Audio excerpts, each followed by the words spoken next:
But I was having a similar chat the other day with someone, and I think, at least in my experience, the biggest disadvantage we have as a black community is lack of language. In terms Mm, of like, when I see like my Asian friends, for example, they go to the kebab shop, or whatever, they talk to the guy who runs it, and they all speak Punjabi together. Or the yeah. Turkish guys speak to boss man in a kebab shop, or whatever. And obviously, I'm kind of stereotyping, but generally speaking, we have they have that connection. You kind of know your people just by talking to them. I Mm, feel like in the black community, like I think one sticking point is people always assume blacks are all the same. Like African and Caribbean, you see it a lot on ACS. All my Nigerian and Ghanaian friends, it's like I don't know anything about what they're talking about. As a Caribbean, as someone who identifies as Caribbean, I don't understand half of the stuff that they talk about in the African households and stuff. But I'm still mm. expected to be an active member of the same community of them. Which in some capacity I don't really mind because obviously we do have a lot in common. But there are so many different facets of Jamaican black people, Nigerian, Ghanaian, that it's hard to have that one big overarching community. It's like saying all Asian to be together. Like that's not the case. You have Chinese Orientals, you have Indians, Pakistanis and stuff. It's Mm. nuts how like I do think it's tight, but then I agree with you how we don't really have that sense of community. Like I feel bad sometimes, walking down the streets. Like I'll see this one other black guy in Also, can we Bristol talk and I about a feel like real I should issue? say hi. Can we talk about Huh? a real issue? A real issue. Speaking of the lack of community, this directly ties in. I was speaking to my barber about this the other day. What is with the things in this country? Like I said, with this black excellence thing, you guys need to be a lot more nasty. I don't know. I'm just very tired of the black excellence. Very tired of it. In I'm tired terms of of like external pressure or what? No, I'm just tired of this image. I'm just tired of being this fake image of people going around, and it's almost like this judgmental thing. It separates people. So you either have this black excellence image, or you have this road image, and like, do you know, Mm. I go Trinidad, yeah. Nice thing about Trinidad, I have a cousin, yeah. I have two cousins. One of them's just like your traditional, cool, smart, like Trinidad John. He's just this superhero kind of character. Like everybody loves him. But I have Yeah. another one called Jerome. This Mm. guy spends hours. When I last saw him years ago, all he would do, his screensaver was something of Naruto. All he would do is watch anime all day. Yeah. Mm. But he was still relatable. He would still go out with his brother. He would go out with me and he'd go out with the boys. He still did his thing. He still had girls and things. He would still go out. He was still a normal guy. But he wasn't this image.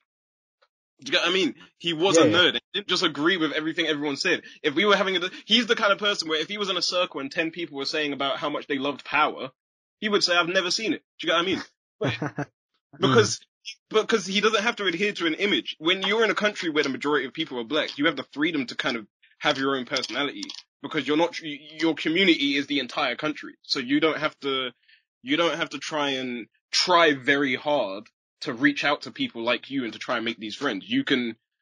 I guess there's more people, so there's less of a competitive environment. With this black excellence nonsense, man, there is just too much pressure. There is too much, like, pressure on looking a certain way and behaving a certain way, man. I'm tired of seeing these people, and you know who you are. I'm tired of seeing these people with like,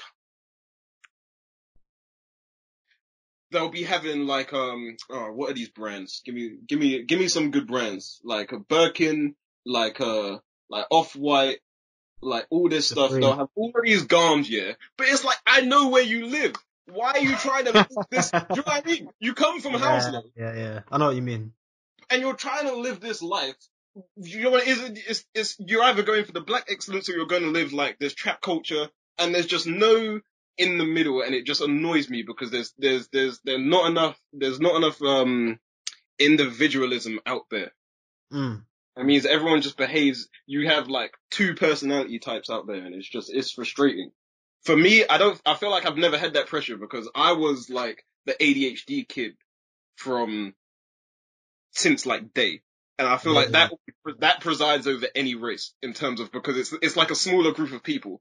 So if you're having ADHD and being black, I'm ADHD first and black second. So Mm.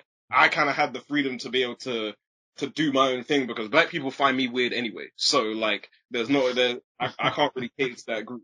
But you can see it. I remember I was in a meeting once. It was an ACS thing. They were talking about Power, and like everyone asked what their favorite show was. Everyone said Power. I said Tom and Jerry, and they looked at me like I was nuts. I mean, you get a group of 15 white people, yeah, put them in a room and ask them what their favorite show is. Do you think all 15 of them are going to say the same thing?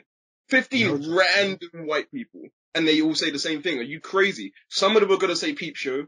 Some of them are going to say like, I don't know, that's pretty much it actually. They'd all agree on Peep Show.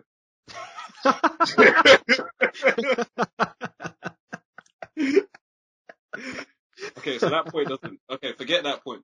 No, but the point is, I don't like I don't like this set in stone culture that you're either road or you're adhering to this black excellence lifestyle. Like, I actually like physically try my hardest to try and do the opposite of what both those types of people would do.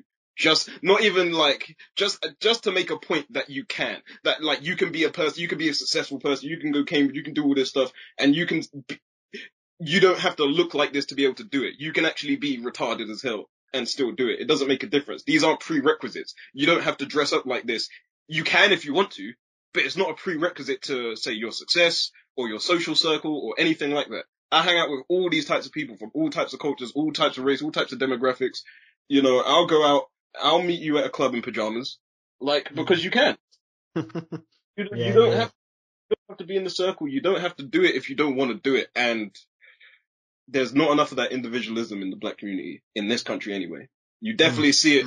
You definitely see it, I think, in large black communities. When I was talking to my barber, he went to university in Miami. He always talks about the life out there and how different it is to out here. And I've definitely seen it in Trinidad. It is so different in Trinidad.